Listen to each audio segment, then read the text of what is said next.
Hello everyone. Today we are going to see the first chapter in Civics, which is Modern Democracy. First, we have to know what is civics. Civics is the study of how government decisions or public decisions are made. In other words, it is the study of public policy issues that impact the public. It is the study of the rights and responsibilities of citizens. So, what is civics? It is the study of how public decisions are made, issues that are important to the public, and the rights and responsibilities of citizens. What is civics? The study of the rights and duties of citizenship. What does it mean to be a citizen? Being a member of a country. Why study civics? To discover how our government works and the processes it uses to make decisions that affect citizens, to identify and recognize one's own beliefs and values concerning how we participate in society. The third point, to examine the challenges that active citizenship presents when members of a community have different points of view.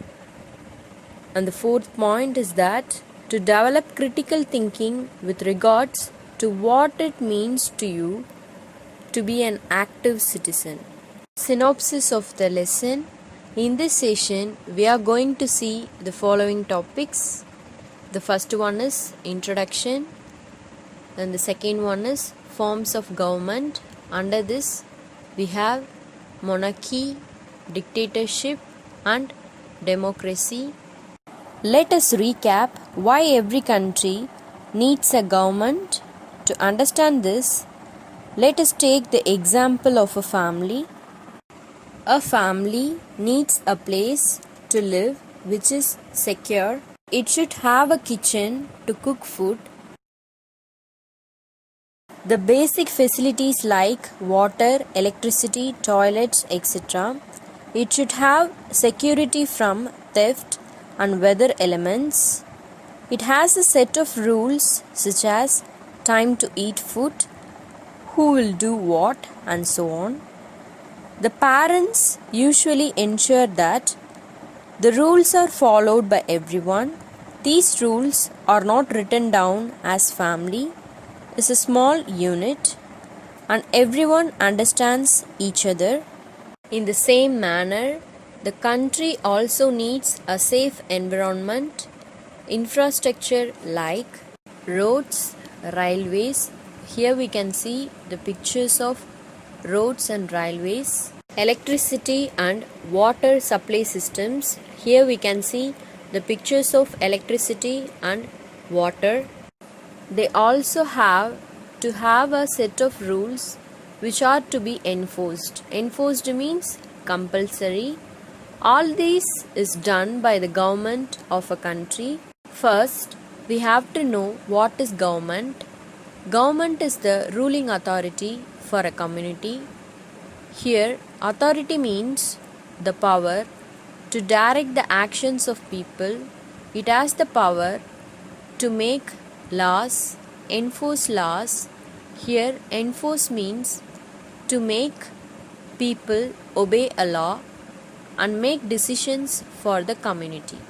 First, we are going to learn about forms of government. Different forms of governments existed from historic times in different countries. You must have heard stories in your childhood about kings and queens and their kingdoms. That was once the most common form of governance. What is meant by governance? Governance means the action or manner of governing a state, organization, etc. In other words, rule or control. In fact, that was the only form of government as it came up from the ancient civilizations. Here, civilization means advancement or progress, where They had a headman who used to dictate the rules. Here, dictate means to give orders that were to be followed, and even gave punishments to those who disobeyed. The various forms of government which the world has known are many with minor variations. Broadly, there were three types of governments: monarchy, dictatorship, and democracy. First, we are going to learn about monarchy. What is meant by monarchy? Ruled by a single person, a king or queen, who is the permanent head of state. The term is now used to refer to countries with hereditary rulers. This means that rule is passed down from parent to child. Hereditary monarchy is a form of government and succession of power in which the throne passes from one member of a ruling family to another member of the same family. A series of rulers from the same family would constitute a dynasty. Here, constitute means form a dynasty. A monarchy as a king, queen, emperor, or empress. The ruling position can be passed on to the ruler's heirs. Here, heirs means a person who will legally receive money, property, or a title from another person, especially an older member of the same family, when that other person dies. In some traditional monarchies, the monarch has absolute power, but a constitutional monarchy like that of the United Kingdom also has a democratic government that restricts the monarch's control. So, absolute monarchy means when the king or queen has total power over the government, whereas constitutional monarchy means the king or queen is limited by law and shares power with elected officials. The traditional monarchical form of government was practiced widely but had problems. The large number of people of big countries felt that their problems were not addressed adequately, and the kings were only interested in making money for themselves. They also felt that the laws were made as per the will of the king and there was no fixed procedure. Gradually, this system was fading away as population grew and it was unmanageable for a king to rule over them efficiently. So, the traditional monarchical form of government was practiced widely. Widely means over a large area, but had problems. The large number of people of big countries felt that their problems were not addressed adequately. Adequately means sufficiently, and the kings were only interested in making money for themselves. They also felt that the laws were made as per the will of the king and there was no fixed procedure. Gradually means slowly, this system was fading away as population grew and it was unmanageable for a king to rule over them efficiently. Efficiently means powerfully. Next, we are going to learn about dictatorship. So, what is meant by dictatorship? A government in which a single leader or party exercises absolute control over all citizens and every aspect of their lives. In most cases, this absolute power is exercised in a cruel way.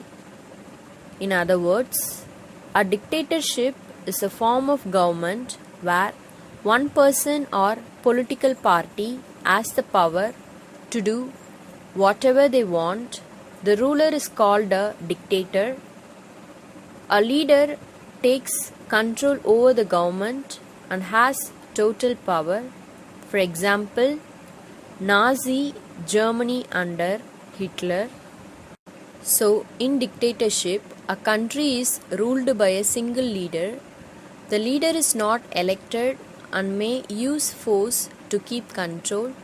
In a military dictatorship, the army is in control. This does not follow the hereditary system. So, what is meant by hereditary system? It is a form of government and succession of power in which the throne passes from one member of a ruling family to another member of the same family. A series of rulers from the same family would constitute a dynasty. Here, constitute means form a dynasty. So, dictatorship does not follow the hereditary system. This system of government came into being usually where the monarchy was existing but was taken over by their defense ministers. Defense means protection or support, or those who controlled their army. An army officer who felt that he had the control of the army would capture or kill the king and take over the government and then start ruling the country. The overthrowing of the monarch. Here, overthrowing means defeating or to win, was successful in countries where the king was weak or his policies were not popular. Later, dictatorship also came up in countries which had other forms of governance. Governance means the action or manner of governing a state, organization, etc. In other words, rule or control, but where the people did not trust the government. This form of government always had a problem because the army was in total control and was ruthless. People were denied their basic fundamental rights, and the dictator or his army forced things on the public which was not tolerated by the people for long. So, this form of government always had a problem because the army was in total control and was ruthless. Ruthless means cruel. People were denied their basic fundamental rights, and their dictator or his army forced things on the public which was not tolerated. Tolerated means permit or allow by the people for long. Next, we are going to learn about democracy. The word democracy literally means rule by the people. In other words, supreme power is given to the people and exercised by them directly or indirectly through a system of representation. So, democracy is a form of government in which the rulers are elected by the people. According to Abraham Lincoln, democracy is a government of the people, by the people, and for the people. So, in a democracy, the government is elected by the people. Everyone who is eligible to vote has a chance to elect the leader who will run the country. It is distinct. Distinct means different from governments controlled by a particular social class or group, or by a single person like a monarch or a dictator. So, a democratic government can be either run directly or through elected representatives. So, direct democracy means the power of government is controlled directly by the people. As the direct form needs a huge number of people to assemble at one place, it is not practical anymore. Representative democracy means the people elect representatives who then make decisions for them. Therefore, the system of elected representative is in practice all over the world where democracy is followed. I have enclosed the classwork instructions in the PDF. Kindly refer it. So now we have reached the end of this session. Thank you.